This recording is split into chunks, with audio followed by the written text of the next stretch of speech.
నమస్తే, welcome to our channel. నేను పద్మిని. ప్రస్తుతం పాటు సోషల్ యాక్టివిస్ట్ కృష్ణకుమారి గారు ఉన్నారు. మాట్లాడదాం. మేడం నమస్తే.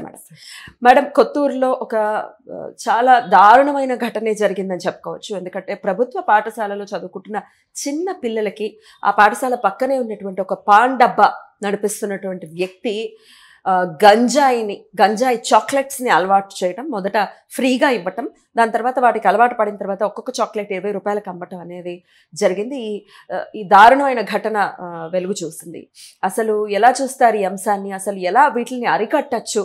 ఒక రకమైన ఖచ్చితంగా చాలా చాలా భయానకమైనటువంటి పరిస్థితి. ఎందుకంటే ఆ పిల్లలు స్కూల్స్లో చాలా విచిత్రంగా ప్రవర్తించడం అబ్జర్వ్ చేసిన తర్వాతే పోలీసులకి ఫిర్యాదు చేయడం జరిగింది. అసలు ఈ అంశాన్ని ఎలా చూస్తారు? చాలా దారుణమైన సంఘటన. డెఫినెట్లీ. మామూలుగా మనకున్న ఇదేంటంటే నేటి బాలలే రేపటి పౌరులు, బాలలు మన జాతీయ సంపద, ఇలా మాటలు వింటూ వచ్చాం మనం. నిజం కూడా.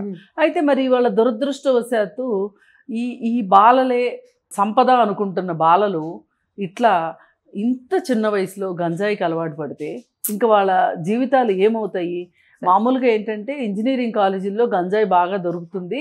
అలాగే కొన్ని వేరే రాష్ట్రం కూలీలు, వలసొచ్చిన కూలీలు ఎవరైతే ఉంటారో ఉపాధి కోసం అట్లాంటి అడ్డాల దగ్గర గంజాయి ఉంటుంది. ఇట్లా రకరకాలుగా మాట్లాడుకున్నారు తప్పితే స్కూళ్ళ దగ్గర కూడా ఉంటాయని తెలుసు. కానీ ఇంత బరితెగింపుతో గంజాయి చాక్లెట్లే అమ్మడం అనేది ఇది అసలు క్షమించే విషయం కాదు. పెద్ద పెద్ద కార్పొరేట్ స్కూల్స్ లో జరుగుతాయి ఇట్లాంటి విషయాలను వింటూ ఉంటాం. అంటే అక్కడ డ్రగ్స్ దొరుకుతాయి. కార్పొరేట్ స్కూల్స్ లో బాగా బలిసిన వాళ్ళ పిల్లలు చదువుతారు, పెద్ద పెద్ద పొలిటీషియన్స్ పిల్లలు వాళ్ళు వీళ్ళు చదువుతారు కాబట్టి అక్కడ డ్రగ్స్ దొరుకుతాయి అని విన్నాను తప్పితే ఈ గవర్నమెంట్ పాఠశాలల దగ్గర, స్కూల్స్ దగ్గర ఇట్లాగా జరగడం మట్టుకు అంటే ఇంత పకడ్బందీగా ఒక వ్యాపారంలాగా జరగడం మట్టుకు నేను ఇదే మొదటిసారి వినడం. ఎవరైతే కొంచెం ఆకతాయిగా ఉండే పిల్లలు ఎవరైతే ఉంటారో, ర్యాగ్ పిక్కర్స్ అంటారు కదా, కాగితాలు ఏరుకునే పిల్లలు, ఇట్లాంటి పిల్లల్ని వీళ్ళు ఈ గంజాయి సరఫరా చేసే వాళ్ళగా పెట్టుకుంటారు. నాకు తెలిసి నేను కౌన్సిలింగ్ చేసింది ఒక 13 ఏళ్ల పిల్లాడిని కౌన్సిలింగ్ చేశాను. అయితే ఆ పిల్లోడికి చదువు సంధ్య లేదు. వాళ్ళ నాన్న పంచాయతీలో చెత్త ఏరే మనిషి. అలా ఈ పిల్లాడికి కూడా చదువు రాకపోయేసరికి రాలేదు. వాళ్ళ నాన్న ఏమనుకున్నాడంటే ఏముంది నా వృత్తే నా కొడుకు చేసుకుంటాడు అనుకున్నాడు. కానీ ఎవరో ఆకతాయిలు ఈ పిల్లాడైతే పోలీసులకు అనుమానం రాదు అని ఈ పిల్లాడి చేత గంజాయి సరఫరా చేసుకుంటూ, మరి వాడు ఒట్టిగా ఎందుకు సరఫరా చేస్తాడు, వాడికి కొంచెం అలవాటు చేశారు గంజాయి. అలవాటు చేస్తే ఇప్పుడు 4-5 ఏళ్ల క్రితం అనుకుంటా ఈ షీ టీమ్స్ పెట్టడం వల్ల ఏమైందంటే పోలీసులకి పలానా చోట గంజాయి దొరుకుతుంది అని తెలిసింది. ఇట్లాగే పాన్ డబ్బా దగ్గర గంజాయి దొరుకుతుంది అని తెలిస్తే ఇంకా అక్కడ ఏదో కొంచెం వాళ్ళు గట్టిగా మాట్లాడితే మీకు అసలు ఎక్కడ దొరికింది గంజాయి అంటే పలానా పిల్లాడు తెచ్చిచ్చాడు అంటే ఆ పిల్లాడేడిని చూస్తే వాడు 13 ఏళ్ల పిల్లాడు. వాడు అప్పటికి 2 ఏళ్ల నుంచి గంజాయి వాడుతున్నాడు. ఇక నల్ల మందుకు అలవాటు పడిన నెమల్లాగా అంతే తయారైపోయింది వాడి తత్వం. ఇంకా అప్పుడు వాడిని పట్టుకుని పోలీసులు తీసుకొస్తే ఇది సంగతి. అసలు 13 ఏళ్ల పిల్లాడితోటి మనం ఏమి గట్టిగా మాట్లాడడానికి వీల్లేదు. పోలీసులు అసలు పోలీస్ డ్రెస్లో కనిపించకూడదు మైనర్ చిల్డ్రన్కి. మామూలు సివిల్ డ్రెస్లో ఉండాలి పోలీసులు మైనర్ చిల్డ్రన్ దగ్గర. భయపడతారని అంటే పిల్లలకు ఒక ప్రత్యేక హక్కులు ఉంటాయి. జేజే యాక్ట్ అని చెప్పి ఒక యాక్ట్ ఉంటుంది. ఆ యాక్ట్ ప్రకారం ఏంటంటే పోలీస్ స్టేషన్లో కూడా వాళ్ళకి ప్రత్యేక పోలీస్ స్టేషన్లు ఉండాలి. పోలీస్ జీపులు ఎక్కించకూడదు వాళ్ళకి హ్యాండ్ కప్స్ వేయకూడదు. ఇట్లా కొన్ని హక్కులు ఉన్నాయి బాలలకి. వాళ్ళు ఎంత నేరస్తులైనా అయినప్పటికీ. అయితే ఈ బాబుని సరే ఇంక మేము ఏదో బుజ్జగిచ్చి అది ఇది మాట్లాడితే ఇంక వాడు ఏదో ఏడ్చుకుంటా చెప్తే ఈలోపు ఏం జరిగిందంటే వాడు అంత ఇదిగా ఎందుకు ఏడ్చాడు అంటే ఇప్పుడు వాళ్ళ అమ్మ నాన్న రావాలి షీ టీమ్ కౌన్సిలింగ్కి. వాళ్ళ అమ్మ నాన్న వచ్చారు. వాళ్ళ నాన్న అయితే తాగేసి వచ్చాడు ఏకంగా. వస్తే ఇంక వాళ్ళ అమ్మ మాట్లాడితే వాళ్ళ అమ్మ ఒకటే ఏడుపు. వాళ్ళ అమ్మని చూసి ఈడు ఏడుపు. అసలు వాళ్ళ నాన్న ఇట్లా అయ్యాడు అనుకుంటే వీడు కూడా ఇట్లా అయిపోయాడు. ఇంక నేను ఎవరిని చూసి బతకాలమ్మా, నేను ఏం చేయాలి అని ఇంకా వాళ్ళ అమ్మ ఏడుపులు. అసలు మాకైతే అనిపించింది, అరే బాబరే అసలు ఇది షీ టీమ్ కౌన్సిలింగా, ఫ్యామిలీ కౌన్సిలింగా? ఓ పక్క ఆమె బాధలు ఆమె చెప్తుంది, వీడు తప్పని అర్థమైపోయింది. అంటే ఇంత మంది ప్రశ్నిస్తున్నారు అంటే ఇదేదో చాలా పెద్ద తప్పు అని అర్థమైపోయింది. ఏంట్రా అసలు ఎందుకు చేసావు ఇది అంటే నాకు కొంచెం ఇచ్చారు, పైగా డబ్బులు ఇస్తామని చెప్పారు, నిన్నైతే పోలీసులు పట్టుకోరు అని చెప్పారు. ఇలా రకరకాలుగా చెప్పి నాకు సెల్ ఫోన్ కొనిస్తానన్నారంట, వాళ్ళు బట్టలు కొనిచ్చారంట, సినిమాలు చూపిస్తామన్నారంట. అసలు నీకు ఇవన్నీ కాదు, మేము తాగే బాటిల్స్ ఇస్తామని కూడా చెప్పారంట వాడికి. ఇంకా ఈ షీ టీమ్స్ ద్వారా కనుక వాడు దొరకకపోయి ఉంటే కనుక ఇప్పుడు మేజర్ కూడా అయ్యి ఉండేవాడు ఈ పాటికి. 4-5 ఏళ్ళు అయిపోయింది కదా నేను మాట్లాడి ఆ పిల్లాడితోటి. అయిపోతే ఇంకా ఎంత కరుడుగట్టి నేరస్తుడు అయ్యి ఉండేవాడు. అయితే మరి ఇప్పుడు ఇట్లాంటి పిల్లలు 18 ఏళ్ల తర్వాత వాళ్ళని ఇలాంటి నేరాలు చేసిన వాళ్ళని జైలుకి పంపిస్తారు. జైలుకి పంపిస్తే ఏమవుద్దంటే జైల్లో అంతకంటే నేరస్తులు ఉంటారు కదా, వాళ్ళ దగ్గర వీళ్ళు ఇంకొన్ని నేర్చుకుని వస్తారు బయటికి. ఎగ్జాక్ట్లీ. ఇలా అసలు ఒక పిల్లాడు జైలుకి వెళ్ళాడంటే సంస్కరించబడి బయటికి రావడం అనేది చాలా అరుదుగా జరుగుతూ ఉంటుంది. శిక్షణ మాత్రమే అనుభవించడమే, సంస్కరణ అయితే జరిగేదే లేదు. సంస్కరణ జరిగినప్పుడు ఏమవుతుందో వాళ్ళు బయటకు వచ్చి మళ్ళీ ఇవే పనులు చేయడం మొదలెడతారు. ఏంటి యూజ్ ఏంటి శిక్ష వేయటంలో యూజ్ ఏ ఉంది మరి అంటే దానికి యంత్రాంగం కావాలి చాలా. ఇప్పుడు మనం ఏం అడుగుతున్నాం అంటే ఏ జైల్లోనైనా కౌన్సిలర్స్ని పెట్టండి. అసలు ఒక నేరస్తుడు జైలుకి వచ్చాడు అంటే ఏ పరిస్థితుల్లో ఈ నేరం చేశాడు అనేది కావాలి మనకు, ఆ డేటా కావాలి. అది తెలిస్తే మనం ప్రభుత్వం తరఫు నుంచి ఏమైనా చర్యలు తీసుకుంటానికి అవకాశం ఉంటుంది, నేరాలు అదుపు చేయడానికి అవకాశం ఉంటుంది. ఇప్పుడు ప్రతివాడు ఇలాగ నేరం చేసేసి వాళ్ళని తీసుకొచ్చి జైల్లో పెట్టి మళ్ళీ టైం అయిపోయిన తర్వాత ఇంటికి పంపించటము ఉపయోగం ఏముంది? ఉపయోగం లేదు. అయితే మరి ఇప్పుడు వీళ్ళు ఈ పిల్లల్ని ఎంచుకునే విషయంలో ఇదే, పిల్లల్ని అయితే పట్టుకోరు పోలీసులు, పిల్లల్ని శిక్షించరు, అప్పుడు పిల్లలు చెప్పరు, జున్వాయిల్ కింద శిక్షిస్తారు కదా మేడం. అంటే అసలు ఇప్పుడు వీడు నేరం చేశాడు అని వాళ్ళకి తెలిస్తేనే కదా. ఇప్పుడు ఏదన్నా కొట్లాటలు జరిగి ఓ పెద్ద దొమ్మి లాంటిది ఏదన్నా జరిగితే అప్పుడు పిల్లల్ని జైలు తీసుకెళ్తారు. కానీ అసలు అసలు ఎవరికి అనుమానం రాదు కదా చిన్నపిల్లలు ఇలా చేస్తారు అంటే.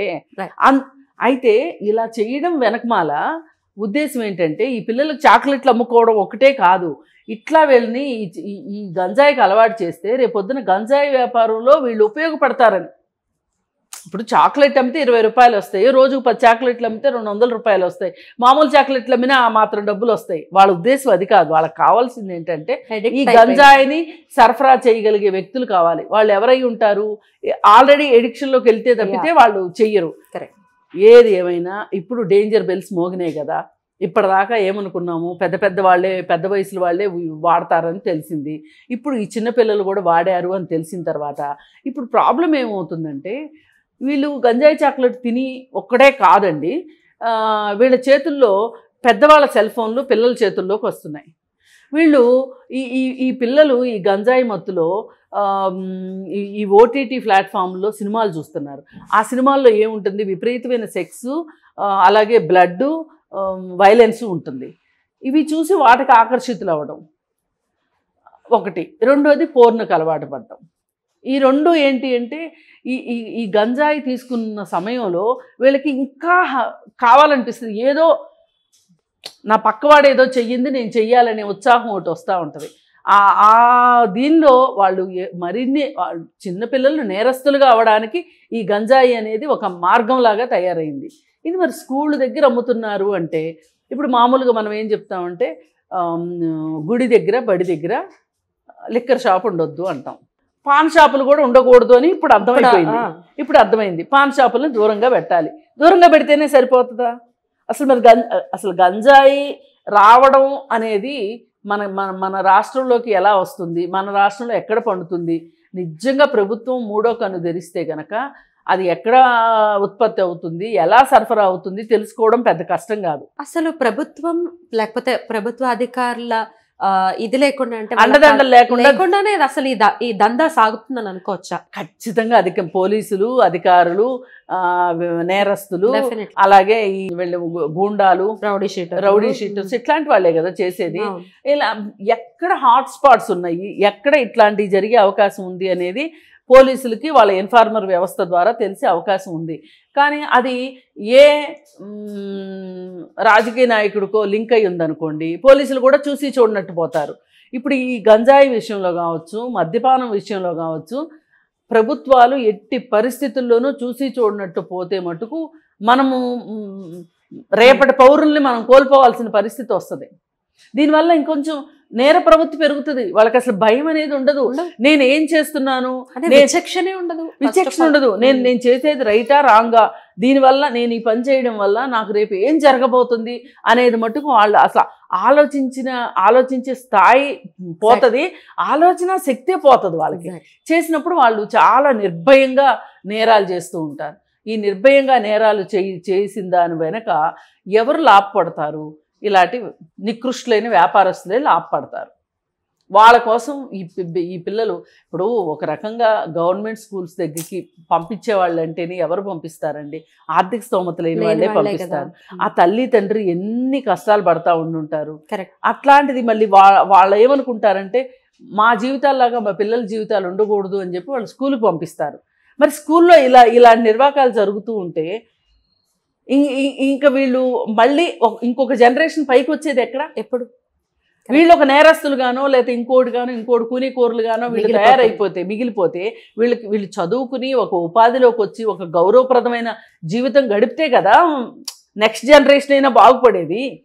ఇంకా కింద ఉన్న వాళ్ళు కిందేలాగా అయిపోయే పరిస్థితి అన్నమాట. ఇవాళ కొంచెం డబ్బులున్న వాళ్ళు కొంచెం జాగ్రత్తగా పిల్లల్ని పెంచుకుంటూ పిల్లల్ని గమనించుకుంటూ పిల్లలకి ఎక్కడ ఏం అవసరం ఉంది, చదువు విషయంలో కావచ్చు, తిండి విషయంలో కావచ్చు, వాళ్ళకి ఈ సెల్ ఫోన్ల నుంచి రక్షించుకునే విషయంలో కావచ్చు, వాళ్ళు ఏమైనా జాగ్రత్తలు తీసుకోగలుగుతారు. కానీ అలా అంటే ఎన్ని జాగ్రత్తలు తీసుకోవాలంటే కూడా ఆ తల్లిదండ్రులకు కూడా ఎంతో కొంత జ్ఞానం ఉండాలి కదా.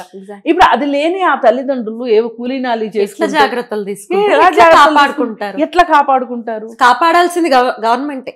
ఇంకా ఇక్కడ మటుకు ఇంకా గవర్నమెంట్ చేతులు ముడుచుకుని కూర్చుంటే కాదు. ఇట్లాంటి షాపులు ఎన్ని ఉన్నాయో అవన్నీ చూసుకొని, ఇప్పుడు అడ్డాలు ఉన్నాయండి కొన్ని చోట్ల. ఇప్పుడు ఫతేనగర్ ఉంది, అమీర్పేటకు చాలా దగ్గర.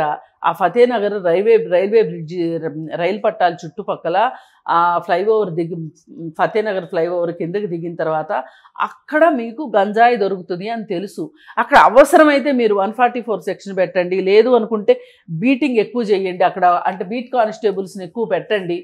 అరికట్టాలి అనుకుంటే మటుకు మనసుంటే మార్గం ఉంటుంది. ప్రభుత్వం తలుచుకోవాలి. ప్రభుత్వం చిత్తశుద్ధితోటి వ్యవహరించి ఇట్లాంటి ఈ గంజాయిని అరికట్టకపోతే మటుకు చాలా కష్టము, నేరాలు పెరిగిపోతాయి, శాంతి భద్రతలు ఉండవు. ఇప్పటికే మనము నేషనల్ బ్యూరో ఆఫ్ క్రైమ్ రికార్డ్స్లో తెలంగాణ ఒక మంచి స్థానంలోనే ఉంది. అందుకని అది ఇంకొంచెం పెరగకుండా చూసుకోవాలి అని అనుకుంటే గనక నేరాలను అరికట్టాలన్నా, సమాజంలో శాంతి భద్రతలు సరిగా ఉండాలన్నా, కుటుంబాలు సరిగా ఉండాలన్నా, పిల్లలు బాగుండాలి అన్నా కానీ ప్రభుత్వాలు ఇలాంటి చర్యలు తీసుకోవాలి, జాగ్రత్తలు తీసుకోవాలి. ఆయనే ఉంటే బోడిగుండు ఎందుకు అన్న సామెతలాగా వాళ్లే జాగ్రత్తలు తీసుకుంటే ఇంత దారుణమైన పరిస్థితులు అసలు రావు. ఆ పిల్లలు త్వరగా కోలుకోవాలి. చాలా విచిత్రంగా ప్రవర్తించారని చదివినప్పుడు మనసుకి చాలా కష్టం అనిపించింది. వాళ్ళ పిల్లలు త్వరగా కోలుకోవాలని మనస్ఫూర్తిగా కోరుకుంటూ thank you so much madam. నమస్తే.